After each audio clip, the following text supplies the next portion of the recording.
Tariffs, often seen as tools to protect domestic industries, can have unintended consequences. During Donald Trump's presidency, the tariffs he imposed led to significant economic disruption and uncertainty, failing to achieve their intended goals. Instead, they became a damaging force for the United States economy and its global position.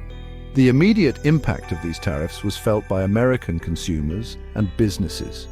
With taxes imposed on imported goods, prices for everyday items like electronics and clothing surged. This hit low- and middle-income families hardest, as they spend a larger share of their income on essentials.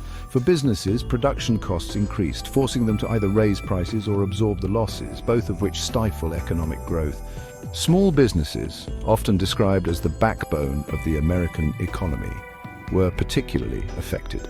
Many rely on imported materials to manufacture their products, and with tariffs driving up costs, they faced difficult decisions: cut jobs, reduce operations, or shut down. The uncertainty surrounding trade policies also discouraged investment, as companies were hesitant to commit resources in such an unpredictable environment.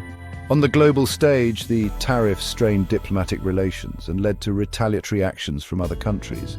China, for example, imposed its own tariffs on American goods, escalating a trade war that disrupted supply chains and hurt American exporters. This undermined the very industries that the tariffs were meant to protect, including agriculture and manufacturing, leaving them struggling in an increasingly competitive international market. The tariffs also harmed America's credibility as a leader in free trade. By embracing protectionism, the US alienated allies and encouraged other nations to form new trade alliances, isolating America from the global community.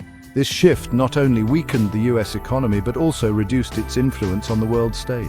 In conclusion, Trump's tariffs proved to be an expensive experiment in economic nationalism. They failed to revive American industries and instead caused widespread harm to consumers, businesses, and the economy. As the world becomes more interconnected, the US needs to rethink its trade policies, focusing on collaboration rather than conflict.